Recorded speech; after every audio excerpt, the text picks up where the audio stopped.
Hey guys, it's Vampire Mike from Sega CD Universe, and I wanted to do a quick video just talking about Elden Ring. So big thank you to my good buddy Patrick O'Brien for sending me this.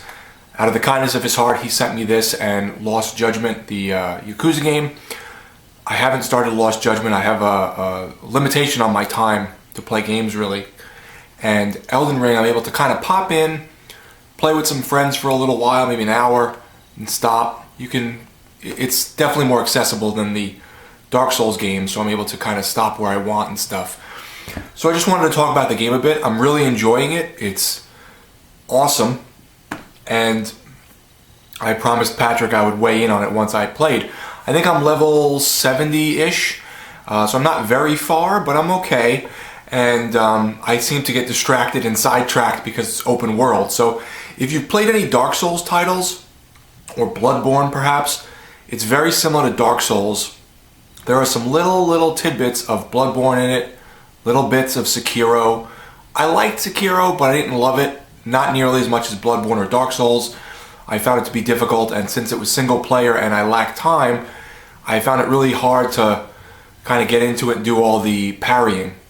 I did beat the game, but that being said, I like Elden Ring a lot better. So Elden Ring is pretty much an open world Dark Souls, but it's not Dark Souls. It's not in that series. So there's new lore and characters and stuff. Some of the characters and things from Dark Souls do drip over in a sense. So you will see one or two characters from the Dark Souls universe. It's definitely, and I just have some notes here, it's definitely open and more accessible. I feel like Dark Souls isn't rigid, but you have to learn the way to play, and there's one or two paths usually to get to where you have to go to the same place. This is completely open. So what this sort of reminds me of is Dark Souls, and this is a weird comparison, mixed with Elden Ring Online. Elden Ring. Elder Scrolls Online. So if you've played Elder Scrolls Online, which I enjoy, very open, you can kind of do what you want. Sort of a little bit reminds me of that. You can go around, you can get on your horse and just go. You'll end up probably in an area you shouldn't be in and you'll get murdered, and then you'll eventually come back later on once you're higher level and be able to murder them. So that's sort of the gist of the game. There is some, lore, and it's sort of ambiguous the way it is in Dark Souls, so when you're talking to people or reading certain things, you pick up on little nuances and things in the game that aren't fully fleshed out to you, but it's a massive world. There's a lot of areas to go to, all different, tons of weapons and armors and talismans and things you can do, and depending on your playstyle, you will find something you will enjoy in this game. If you like action RPGs, you will probably like Elden Ring. Again, it can be a little overwhelming because it's so massive, but I think if you like those types of games, you'll enjoy it. Difficulty. So it is a little more, again, accessible than Dark Souls in terms of difficulty. You can, since it's open, you can really go to other places and level up elsewhere, or you can have friends come with you. So it's definitely more accessible. It's not as rigid, as I said, so it's a little easier in ways. Some of the bosses are just as hard, but it's a little easier in ways to where more people may find fun in this game, where Dark Souls turn them off kind of instantly. So again, I always play with friends because I lack time, so I do beat some bosses by myself, and then other times I'm like, you know what, can you guys pop in and play with me for an hour, and then I play with friends. Sometimes on the negative column, the open world feels so open that, again, it can feel a little overwhelming.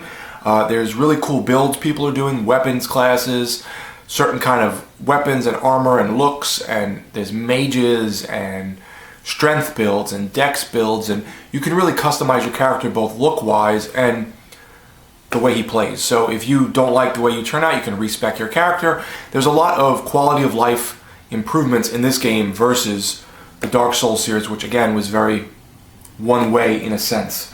Lots of intrigue, interesting things. Some levels really feel like Dark Souls, some levels feel really like Bloodborne, so if you like those games, I think you'll be right at home. I could see it being overwhelming for people, And sometimes the game feels like it lacks a little direction. So while you're playing, because it's so open, unlike Dark Souls, which is, again, a little more rigid, since it's so open, you tend to get lost or not really know where to go next. There is a map, and if you unlock the maps in each area, it shows you like a kind of like a beam of light where they suggest you go next. They're all over the place, so you'll see beams of lights going in different directions. So if you make it to a place and you beat the boss, and the beam of light goes north, go north. I recommend playing with summons, with friends, with people online if you're having, excuse me, a difficult time.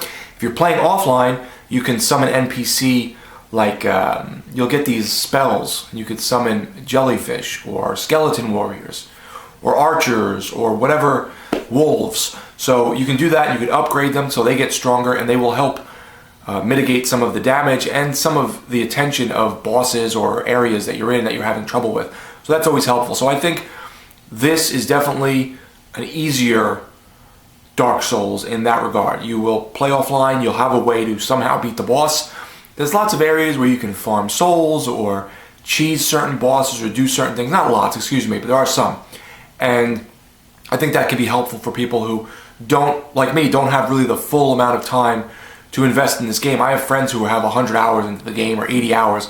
I probably have 15, you know? So, but again, I'm tip of the iceberg. I'm only like level 70. I think 150 or 130 is sort of where you start to max out with your levels, and then the return is minimal, so there's really no point in leveling much after that. I'm enjoying it. I think it's a great game. If you were to say to me, what do I like better, Dark Souls or this? It's really close. I love the Dark Souls series. I played 2 initially, and 2 is great. People hate it, but I thought it was great. Difficult, very steep learning curve. But 1 and 3 are definitely the best of the series, in my opinion. I think that you'll get the most out of those. Elden Ring, it's close. It really is close. It's very hard for me to say because it has that open world fun feel. I kind of like the directness of Dark Souls, but this has so many quality of life upgrades and the ease of playing with friends, and they just made things a lot simpler in certain ways. So it's right there. If you like Dark Souls or Bloodborne, wholeheartedly check out Elden Ring. You will enjoy it. Open world, really fun. Lots of game here. Lots and lots of game. I have the Xbox One X. It runs well. Once in a blue moon, I see a quick black flash on the screen while I'm playing. I don't know if that's just because I have a crappy television or because it's 4K and it's kind of having an issue processing it for a brief moment. I think that's about it. There's still invasions, there's still PvP, there's still all the stuff in Dark Souls you like. So if you like Dark Souls, you will enjoy this. Thank you so much again to Patrick O'Brien for sending me this. Very, very kind of him. He is a good friend and totally unnecessary, but very appreciated, because I really didn't think I was going to buy this until it was like 20, 30 bucks like a year from now, and all my friends would have probably been way past it. So at least now I sort of get to play with them from time to time when the baby's asleep, or maybe it's a weekend or something. So thanks guys for watching. It's Vampire Mike from Sega CD Universe. Oh, I did want to mention before I cut out, the game looks good, the sound is good, it's a good looking game. If you like open world games, I think it's a pretty game. It's not phenomenal, but you go into places and some places do stun you. So it's Vampire Mike from Sega CD Universe. Be good.